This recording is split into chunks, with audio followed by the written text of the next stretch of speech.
everybody, I'm Trinket with the D20 Girls. And I'm PopTart with the D20 Girls. And we're here with Chuck Huber. Chuck, why don't you start off? I'm Hot Pocket with the D20 Girls. That's my new D20 name, Hot Pocket. He's honorary. It's honorary, awesome. Honorary D20 Girl, Hot Pocket. It's the best type of It's the best type of D20 girl. That is, totally. Anyway, Chuck, why don't you start off telling us some of the stuff that you've been in? I started out in voice acting, doing Garlic Jr. in Dragon Ball Z, and then went on and did Android 17 and Hiei and YuYu Hakusho, Hero and Shin-Chan, Ash and Black Butler, Shou Tucker in Full Metal Alchemist. I know, everybody hates him. And most recently Stein on Soli. Right. So, obviously some of those are kind of like dark, creepy characters. We all love Stein, we all love Hiei. We kind of love to hate Shou Tucker, things like that, you know. How is that something you kind of enjoy? Like, how do you get yourself prepped for characters like that? Well, I don't know why, but I've always, like my whole life, my whole career, I've always been playing the good bad guys or the crazy people, and I think it's because I'm not afraid of those parts of myself that are a little insane. And to do what I do in my career, you have to be a little crazy. So I just embrace the side of me that isn't. I think life is a lot more mysterious than we give it credit for. I think a lot of us are locked into this particular paycheck, that particular entertainment, and we sort of lose the whole mystery of everything. And so I'm not afraid of the mystery, and I think that lends itself to me being a little insane at times. Speaking of life and all that jazz, in your earlier life, who was your childhood hero? Childhood hero, like from the earliest time, it was Charlie Chaplin, and that started because my grandpa loved Charlie Chaplin, but also when I was little, everybody called me Charlie, so he had my name, so I thought he was cool. But then as I grew up, and I'd always said he was my hero, and then as I grew up and started to appreciate his movies, I really enjoyed his physical style of acting. I'm a pretty physical actor. People say I'm kind of twitchy. I'm constantly moving. But Charlie Chaplin was it. And then I actually got to work when I was 19. I got to work for his daughter, Victoria. She had a company called Le Cirque d'Imaginaire, which is kind of what Cirque du Soleil was based on. And they were amazing to work for and work with. For a brief moment, I fell in love with Charlie Chaplin's granddaughter, Victoria's daughter. She was too young for me at the time. Although it's weird to say she was too young for me. She was like 17 and I was 19. So it's like technically too young. I was like, that's mean. There's no such thing as too young, right? No, there actually is. There's certain mores we need to hold the line on. But 19 and 17, that should have been. Speaking about being young, I know you have quite a few kids yourself. Do they ever kind of watch the animes that you've done, and how do they kind of react to hearing your voice on TV? Well, I have 6 children. My oldest is 24, and my youngest is 2, and they're 14, 12, 9, 7, in between. And it's Joshua, Sebastian, Gabriel, Sophia, Max, and Juliet. And they enjoyed when I was writing Sergeant Frog. They'd sort of sit over my shoulder and watch me write the show, because we're pretty strict on screen time in our house, so that was like extra screen time they could have. It was like the slowest, weirdest viewing of an episode ever, because it would just sort of, it takes, 20 hours to write an episode, so over 20 hours of watching me, they get to see the entire episode. But they enjoyed that one. Now that they're getting older, they're starting to ask more questions, because I guess their friends are asking them questions. They don't think it's any big deal for me, but now they're suddenly like, so who do you do? What's the one you do right now? So they're getting a little more interested in it. Speaking of different animes, do you enjoy anime? Yeah, I do. The most recent one I enjoyed that I actually was in was Summer Wars, which was a really cool movie. It was like really big in Japan, but a really good sort of family movie.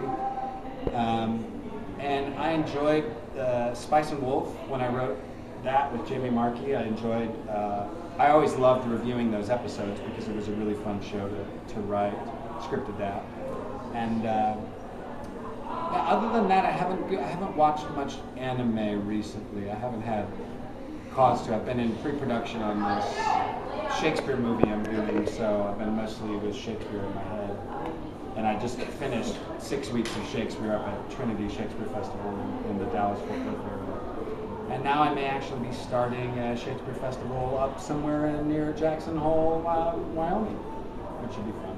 Awesome. Yeah, I can live out the rest of my life in like supreme beauty with great Shakespeare language in my mouth. Do you start talking with iambic pentameter? Sometimes you do. Like when you do the Shakespeare shows, you notice your emails are like, "Forsooth, you did not return my call." And you're like, "Really? Forsooth? That's really a word you use? You did not brook Paul." No, what are you talking about? That's not really how you talk. Could you imagine if we all really talk like that all the time? People used to. I mean, the language used to be very important. We still have a fairly decent language, but I think there's something. We kind of destroy language and make it meaningless in ways, so that the only meaning in the words is the meaning you imbue it with, and people don't want to dig too deep. So when I do Shakespeare, it's fun because it makes my brain think harder. Well, you talked about writing for Spice and Wolf. How did you make that jump from voice acting into writing? Well, a lot of people at Funimation want to be writers. It's kind of like one of those have to be born in the building things, because it's kind of it's a really fun job. It pays decent. It's a little more steady than the voice work, so you can almost make your living on it without having to do anything else. So it's a really coveted sort of position. And I did it for a long time. It's really hard work. It's a lot of like data entry because you're watching every single sound made by humans and trying to catalog it with time code and descriptions. So it can become challenging in that way. It's a lot of data entry. But when I was working on shows like Sergeant Frog and Italia, working with Jamie Marchi, she's a very, very funny lady, and our humors kind of balanced each other out. She was just a really great comedian, and so she made it easy. She was my lead writer, so she was the one who kind of helped me through the process. Speaking of voice acting, would you have any tips for somebody wanting to get into voice acting? Yeah, get into acting first and foremost. Like if you want to be an actor, be an actor. Go to school for it.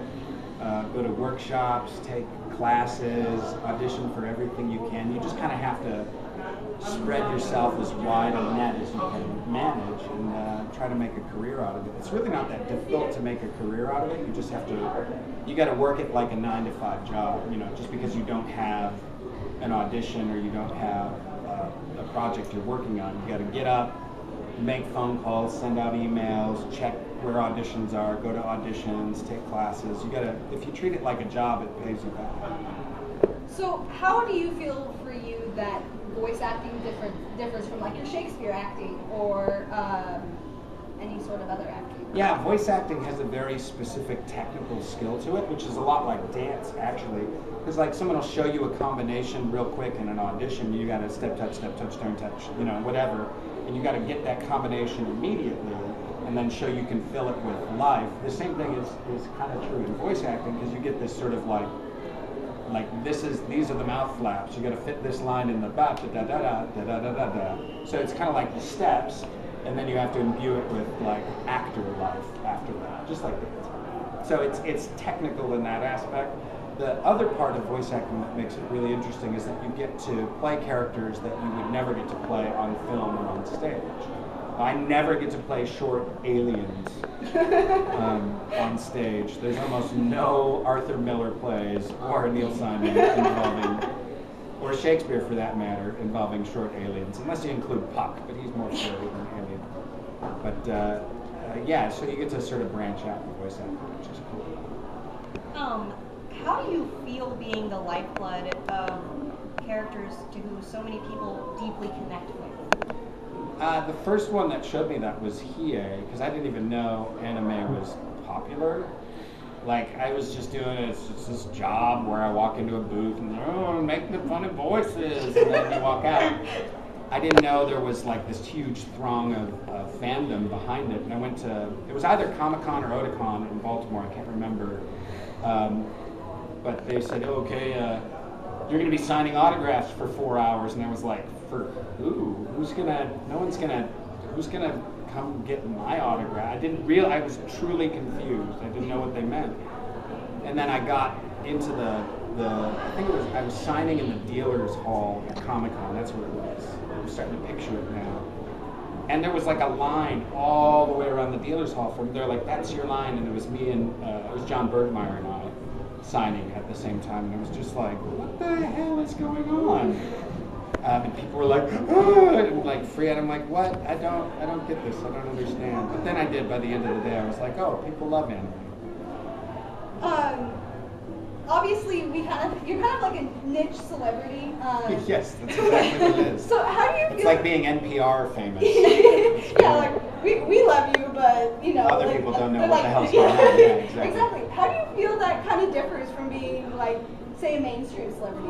I would never, like, this is exactly the right amount of celebrity because it's localized and it's, you know, in this particular area. Like, you know, I even walk, you know, 2 blocks away from here, you know, nobody knows anything.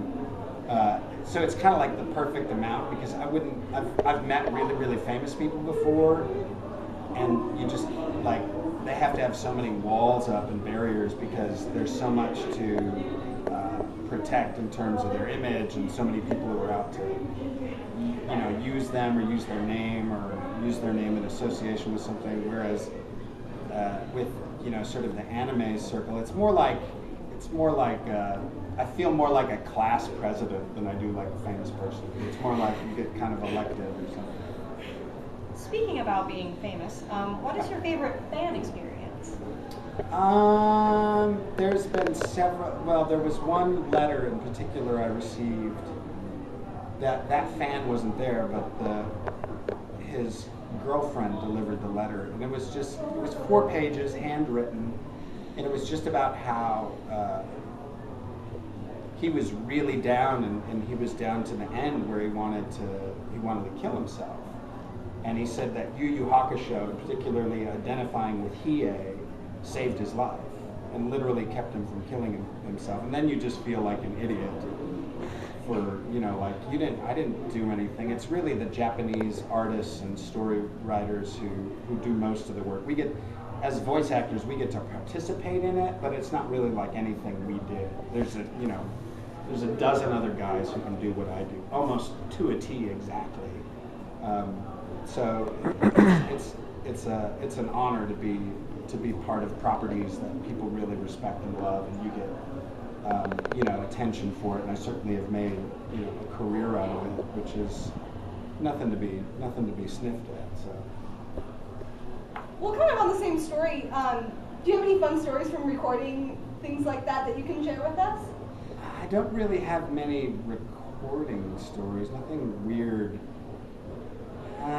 Occasionally they'll have tours coming through, and like they know if I'm in the booth, they have to make a special note to send someone in to say, Chuck, don't say everything you normally say, because we have a tour coming through of regular people. Say all the things. And I'm liable to scare them, because I don't have much of a filter in terms of what I say. I'm trying to be decently filtered. I'm pretty good at press or interviews and stuff. I don't, but like in regular life, I don't really filter myself.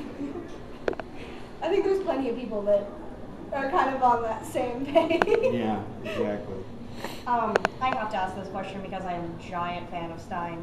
But did you enjoy playing Stein? Did you feel a connection? Or I'm just gonna die of happiness a little bit. Die of happiness.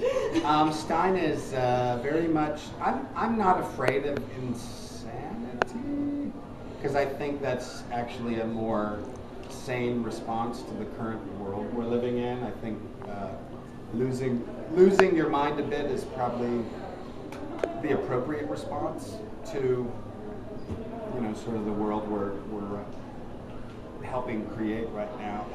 It's different at a convention because everybody's kind of more on the same page than they are the rest of the world. But Stein's crazy, and I'm crazy. I know what it's like to fight back the cuckoo. Not like I really haven't, I don't have voices. Shut up. I don't have voices in my head. No, I don't. I don't. Would you stop it? We're doing an interview. Can you tell them to stop? Oh, they have a question.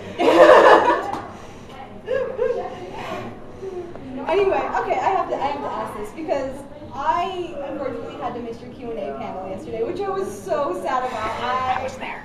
Yeah. Cameraman gotta go. he got to rub it in on the way home last night. Good. But he told me that you admitted that the favorite character that you'd ever played was Hiei. And as a very big YuYu Hakusho fan myself, I heard that one of your favorite lines that you said was the very first Dragon of the Darkness flame that Hiei let out, and you even said the line. And just for me, because it would totally just make my day, is there any way we can hear that? Dragon of the Darkness flame! And I always end it like that because it's too... Yeah, I totally get it. And it's usually fun. Speaking of favorite characters, if you had to pick your 3 top characters that you've ever gotten to play, what would they be? It'd probably be Android 17, Hiei, and Stein. Maybe Shou Tucker or Hero. I'm just going to make it 5. Okay, that's good. We'll just stop at 5. Or Ash, because he was crazy from Black Butler. Nah, we'll stop at 5. We'll leave Ash out. Poor Ash. He didn't make the cut. No, he did not make the cut, that's for sure.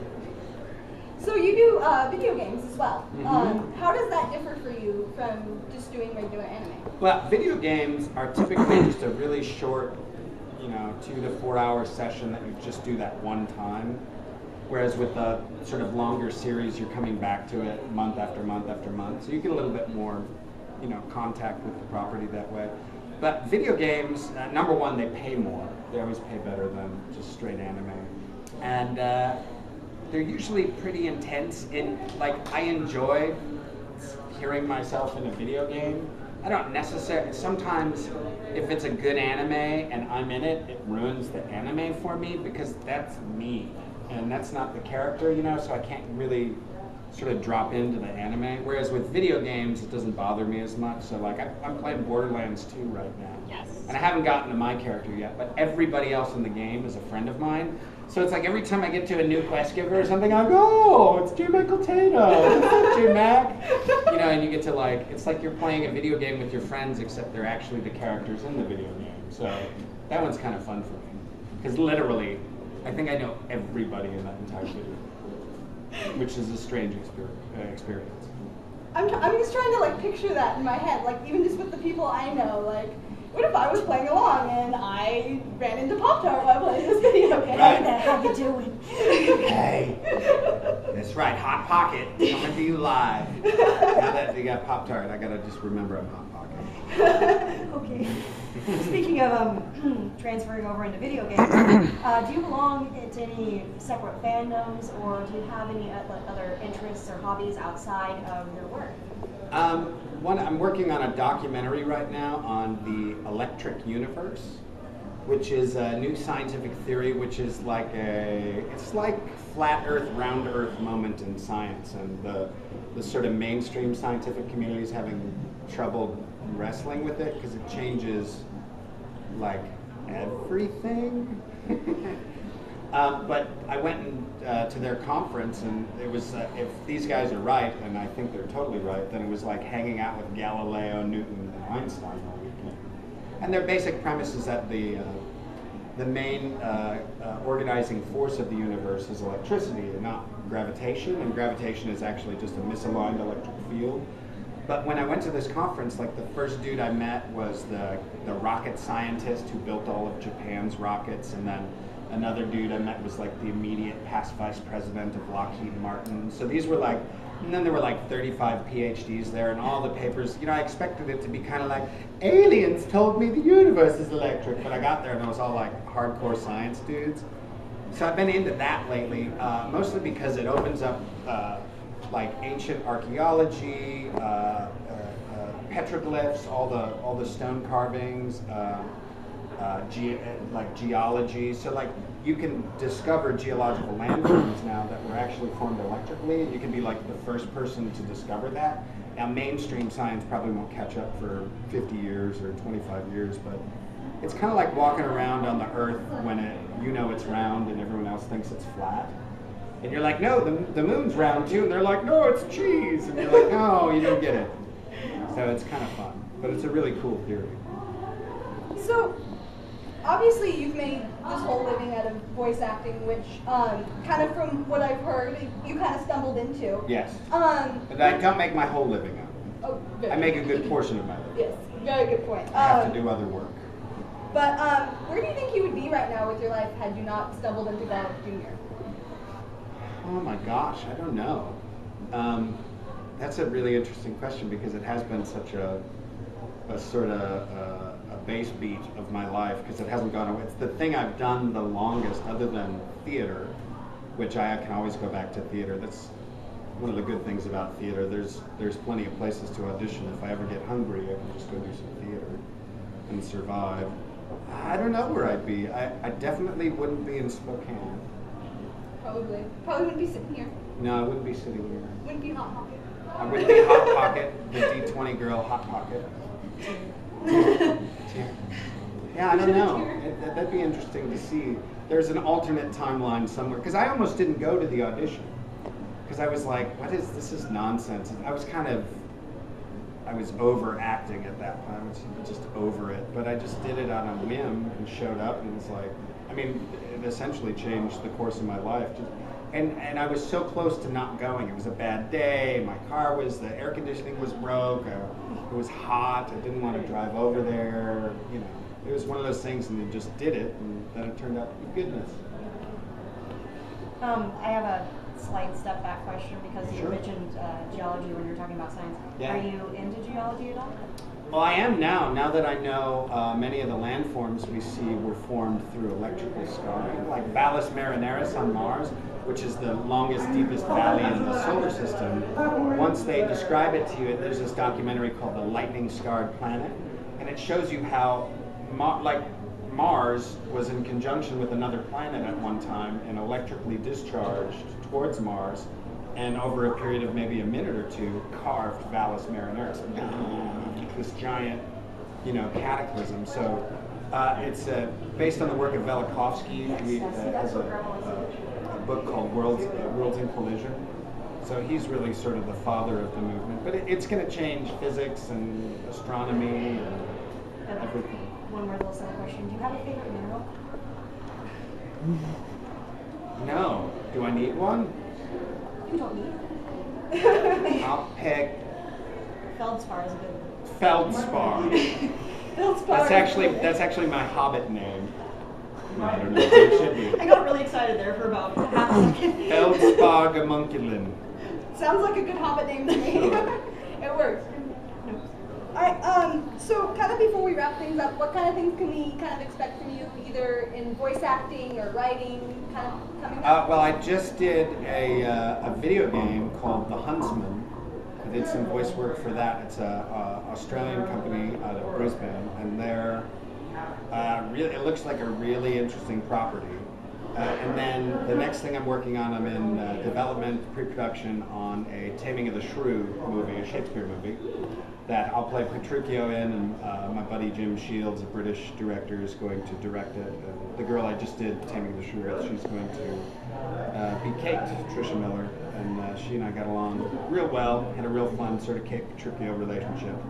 She would throw pencils at me out of anger in rehearsals, because we're very different personalities. She was very A-type personality in terms of her rehearsal, and I was like, what's happening next? I don't know. And so it was a perfect sort of relationship. So we're hoping to get that up on film here in the next 6 months or so. That'll be fun. It's actually probably one of my favorite Shakespeare's. So It's a great one. It's a fun one to watch. But thank you for taking the time to sit down and chat with us. We Sure, super my appreciate pleasure. it. Yeah, and to everybody watching, we want to thank you for taking the time and watching. We're here at KuroNekoCon 2013 here in Spokane, Washington. we will never forget our honorary D20 girl, Hot Pocket. Hot Pocket out, yo. Bye, guys.